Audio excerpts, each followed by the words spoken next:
Donc, juste pour dire, nous, autour de GNU COBOL, donc on a commencé à travailler dessus vers fin 2022. Donc, on est intervenu pour la DGFIP. Et ce qu'on a rajouté, c'est justement le support du dialecte GECOS. Donc, c'est Mainframe Bull des années 80 qui avait des extensions particulières. Donc, on a rajouté dans GNU COBOL la possibilité de traiter directement ces extensions sans modifier les programmes sources. Et puis, on a eu d'autres contributions à GNU COBOL. Donc, typiquement, on a amélioré le support typiquement de l'alphabet abécédique qui était un peu spécifique à GECOS, qui ne correspondait pas à celui d'IBM. On a fait aussi des améliorations de l'ergonomie, donc l'affichage des erreurs, typiquement, ou de l'utilisabilité, donc typiquement permettre de faire du profiling côté utilisateur sans faire appel à des outils avancés. Et puis, un certain nombre de corrections de petits bugs.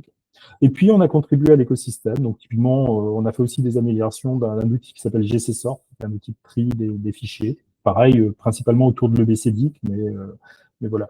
Et puis, on développe aujourd'hui des outils via Superbol, justement, pour améliorer l'écosystème de GNU COBOL. Donc, Superbol, maintenant, je vais vous parler un peu de lui. Donc, le but, c'est faciliter l'adoption de GNU COBOL. Donc, Superbol, moi, je le définis comme un environnement outillé pour l'adoption de GNU COBOL. Donc, le site, c'est get-superbol.com.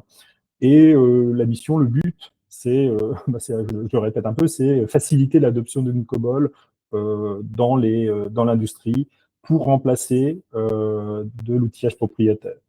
Donc, les moyens qu'offre Superbol, c'est des outils modernes pour développer en COBOL, c'est de la documentation qui soit plus accessible et des services à haute valeur ajoutée. Donc, l'outillage et la documentation, c'est principalement des documentations qui sont facilement navigables, donc des manuels de référence et ainsi de suite, qu'on va trouver sur le site get-superbol.com.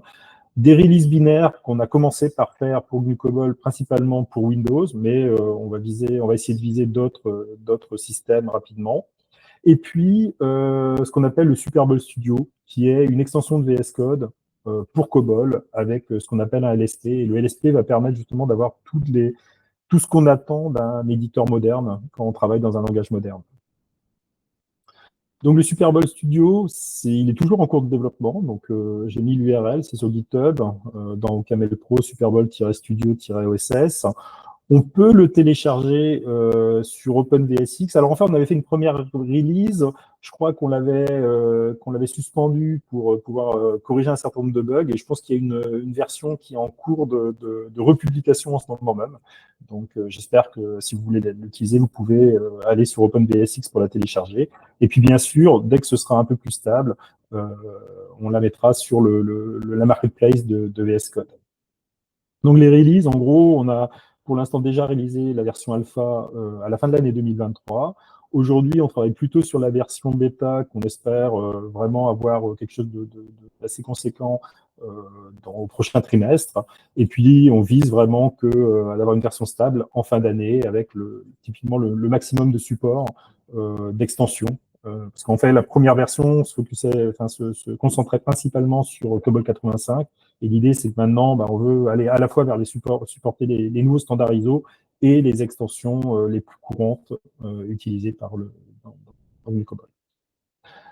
Donc, les fonctionnalités, c'est tout ce qu'on veut avoir dans un éditeur moderne, c'est-à-dire de la navigation dans le code, donc aller go to definition, go to references, donc voir tous les usages d'une valeur, d'une variable, pouvoir voir aussi simplement sans changer de fichier, pouvoir inspecter les copybooks, pouvoir aussi voir ce qui se passe quand il y a des remplacements, donc que deviennent certaines parties du code après remplacement.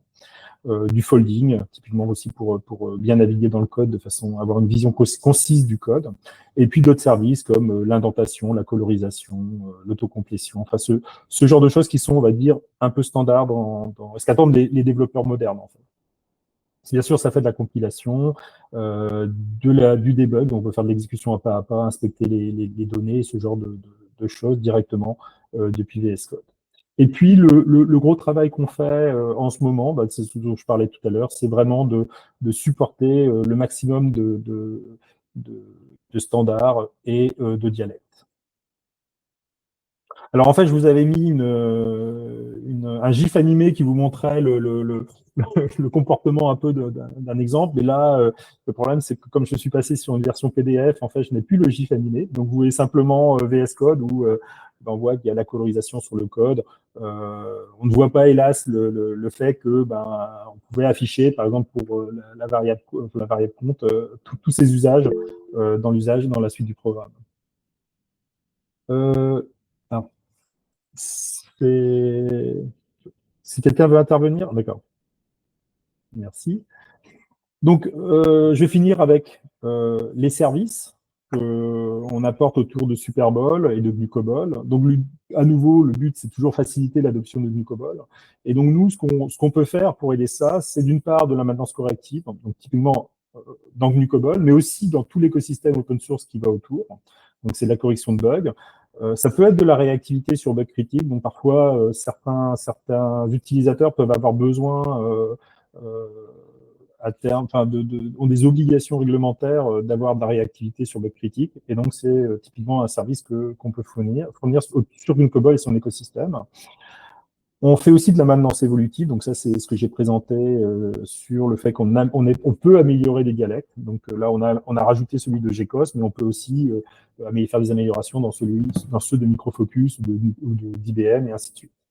Donc le but c'est toujours le même, c'est être capable de faire des migrations sans modification de l'application. Et vous pouvez même imaginer d'avoir votre application qui fonctionne toujours sur votre vieux système, IBM, Microfocus, et d'avoir une version qui tourne avec Nicobol et avoir seulement un source pour tout ça.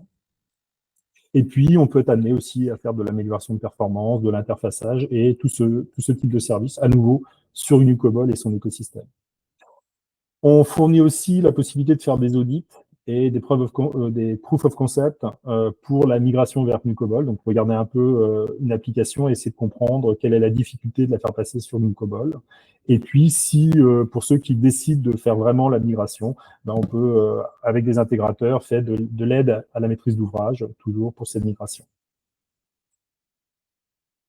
Voilà, ben c'était un peu c'était ma présentation. Donc, je vais revenir un peu sur les 3 idées que je voulais que les gens retiennent de cette présentation. La première, c'est sur l'importance du logiciel libre. Donc, ça vous permet de reprendre la maîtrise de vos infrastructures informatiques vitales. Et donc, ça, c'est vraiment général. Hein. C'est pas uniquement dans le milieu COBOL, mais NuCOBOL permet justement de le faire dans l'écosystème COBOL ou justement qui est l'un des systèmes les plus propriétaires existants. Donc aujourd'hui, GNU COBOL, il a la maturité pour faire ça. Il est compétitif avec les autres propriétaires.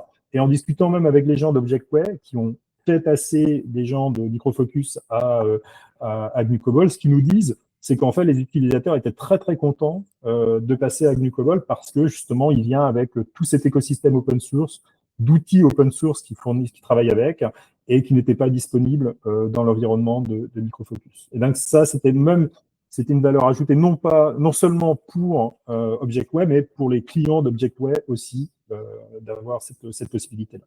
Et puis finalement, bah, nous, ce qu'on essaie de faire, c'est de faciliter cette adoption avec le projet Superbol, donc qui a un ensemble de services et d'outils que j'ai essayé de décrire.